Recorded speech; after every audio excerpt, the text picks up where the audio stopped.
Principle number 1, elections are first and foremost acts of millions of individual people.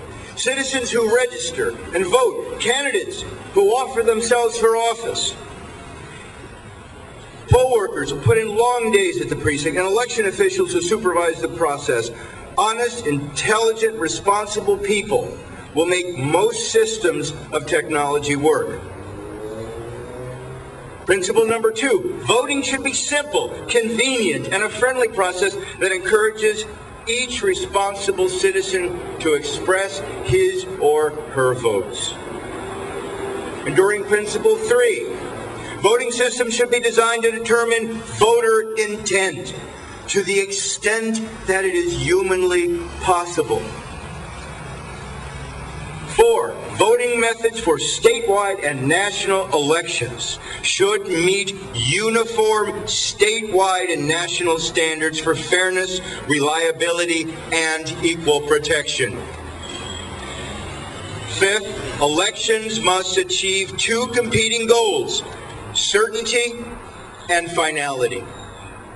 And finally, while voting should be individual and private, procedures for counting and challenging votes should be open, transparent, and easily documented to ensure public confidence in the results. Now, that was the 6 enduring principles that this task force identified as critical to ensuring that Florida would never have a repeat. And it was with great frustration to see this document, which was submitted to the legislature in March of 2001, essentially turned on its head and stripped of these key principles. For example, let me just make an aside here. I heard a legislator here, it was a House member, say, well, why does the state have to pay for these voting systems? Voting is a county responsibility.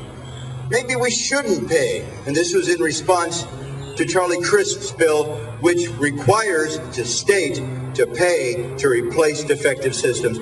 Well, I'll tell that legislator why the state should pay.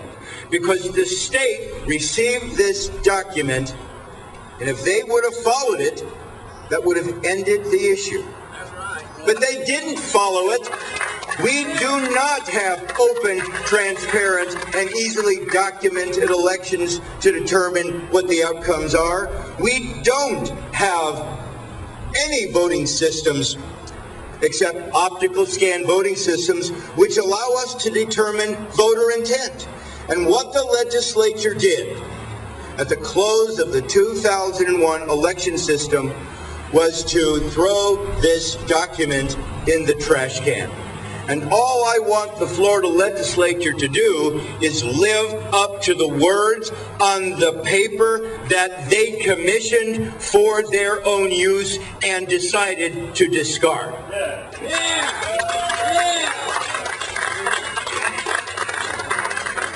And by making the decision, a conscious decision, to disregard these critical components to ensure that Florida's elections could, in fact, never again be on the late night show and the butt of jokes of Jay Leno,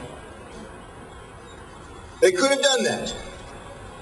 They could have done that if they adopted recommendation number 12 that said there should be a uniform and standard statewide voting system for the state of Florida. That should be an optical scan voting system. That was recommendation number 12. And that went into the trash can. And there was a very important reason that the task force made this recommendation. Because the Caltech MIT voting project, probably the most famous individual voting project ever done on voting technology in this country, identified nationwide county-level election returns for the presidential election years of 88, 92, 96, and 2000.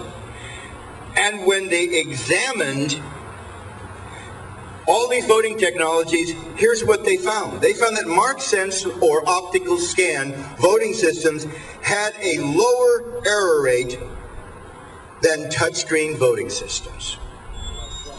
Even a bigger surprise to the authors of this study, although it's no surprise to the people in Sarasota or Miami-Dade or Broward, since they opted for those systems, even a bigger surprise to the MIT, Caltech scientists were that the error rate for touchscreens were as high as punch card voting systems.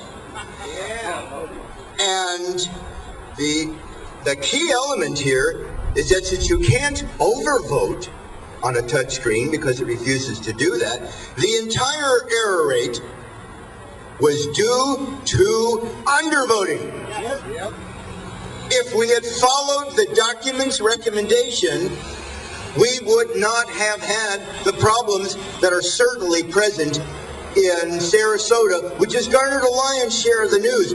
But ladies and gentlemen, Sarasota is in the headlines because a well-funded candidate was able to marshal resources, and she raised a lot of money. She was able to hire the kind of legal team to do the kind of research necessary to get to first base.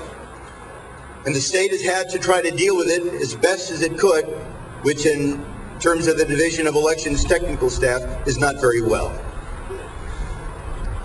But in 3 other counties, are you aware that in Charlotte County, the error rate in the Attorney General's rate in terms of undervotes is higher than the undervote in Sarasota, which was 14%? In Charlotte County, the undervote in the Attorney General's race was 22%. There is no examination going on by the state of Florida into why 22% of all of the voters failed to vote in the state Attorney General's race. Excuse me. They're only focusing on Sarasota because Sarasota had the good sense to bring in people like Reggie Mitchell and others that actually could advocate for voters. I guess they didn't care about the Attorney General's race. And I'm talking about the state of Florida, not People for the American Way.